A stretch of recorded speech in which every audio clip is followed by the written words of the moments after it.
Muhammadiyah mengharamkan, NU memakruhkan. Tapi bagi orang NU, rokok bisa menjadi haram. Kapan? Ketika dirokok oleh orang yang punya penyakit jantung. Ketika ibu-ibu hamil, maka menjadi haram. Tapi selama tidak, makruh. Muhammadiyah haram. Gara-gara itulah saya mengatakan orang NU masuk surganya lebih dahulu dibandingkan Muhammadiyah. Kenapa? Karena imannya orang NU lebih kuat. Kenapa Muhammadiyah mengharamkan rokok? Karena Muhammadiyah takut dengan peringatan pemerintah, rokok itu membunuhmu. Sementara orang NU nggak percaya, yang membunuh bukan rokok, tapi malaikat Israel alaihissalam.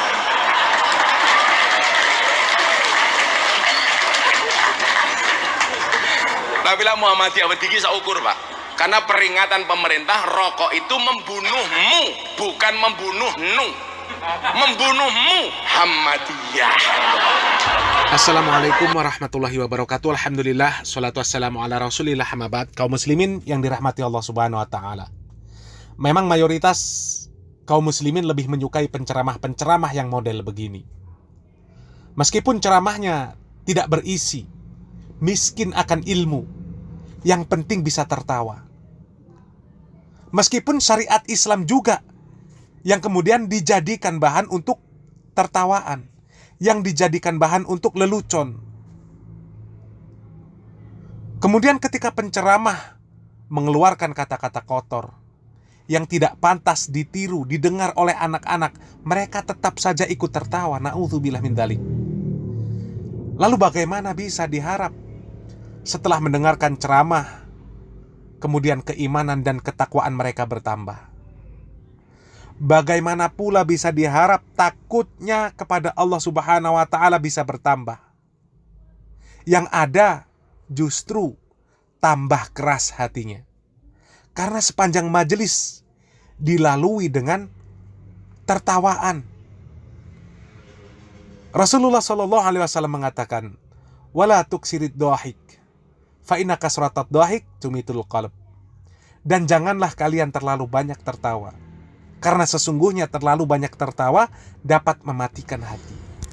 Jadi kalau menuntut ilmu dari penceramah yang sepanjang majelisnya hanya mengajak tertawa, maka wajar ketika para jamaahnya ketika selesai mendengarkan ceramah tersebut, mereka tetap saja, yang sebelumnya tidak sholat tetap tidak sholat, yang sebelumnya hobi bermain judi tetap bermain judi, kemudian yang buka aurat mereka tetap buka aurat, tetap hobi berjoget dangdutan di panggung dengan biduan, ditonton dengan anak-anak, ditonton dengan cucu-cucu mereka, ditonton dengan generasi yang akan datang, yang akan membawa Islam.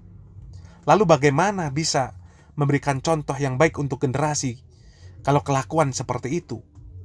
Boro-boro mau menjalankan perkara yang sunnah, meninggalkan perkara yang wajib saja, tidak merasa bahwa itu perbuatan dosa karena hatinya keras. Kita lihat begitu banyak kaum muslimin yang mereka meninggalkan perkara-perkara yang wajib. Itu sudah rahasia umum, dimanapun banyak yang seperti itu. Kaum muslimin yang dirahmati Allah subhanahu wa ta'ala, hati yang keras itu akan sulit menerima nasihat.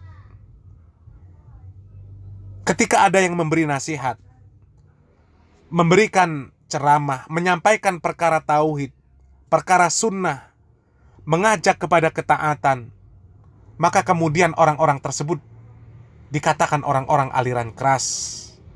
Terlebih mereka yang mengajak itu adalah orang-orang yang berjenggot, yang celananya di atas mata kaki, jilbabnya besar, terlebih memakai cadar, sholatnya berjamaah di masjid, tidak mau bermusik, tidak mau bernyanyi, tidak mau salaman dengan lawan jenis non-mahram, tidak mau merokok.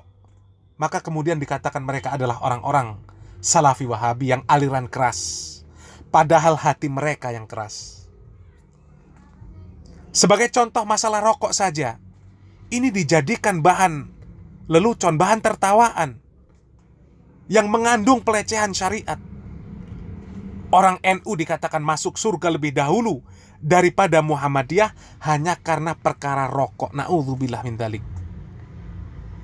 Hanya karena permasalahan rokok mereka mencibir, meskipun hanya untuk bahan bercanda. dikatakan orang Muhammadiyah lebih takut dengan pemerintah, peringatan pemerintah tentang rokok, daripada takut dengan malaikat. Na'udzubillah min dzalik.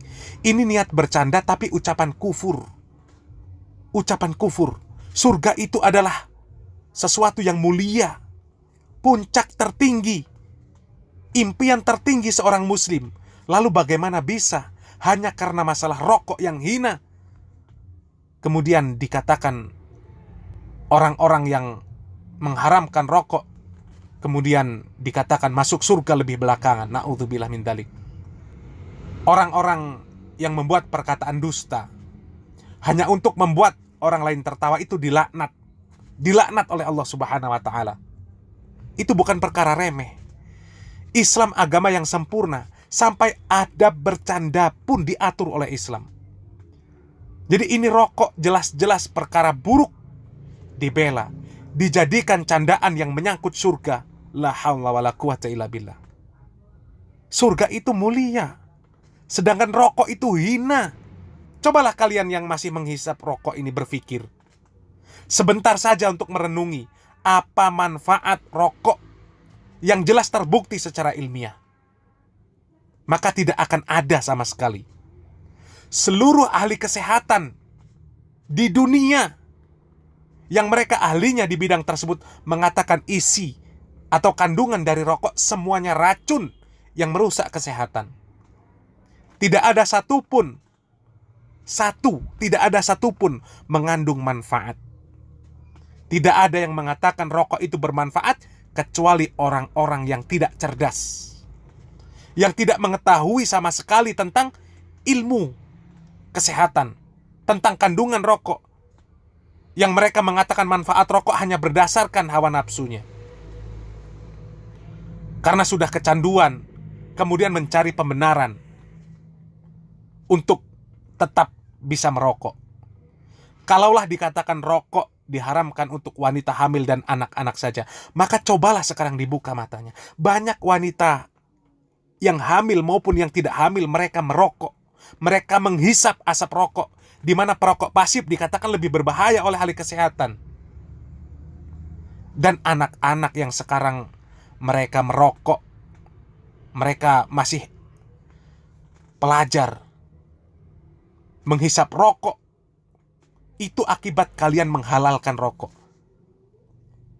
Dan perkataan kalian semuanya akan dimintai pertanggungjawaban oleh Allah Subhanahu wa taala. Semoga Allah Subhanahu wa taala selalu memberi petunjuk kepada kita agar kita tidak condong dan mengikuti perkataan orang-orang yang menyeru kepada kemaksiatan dan dosa.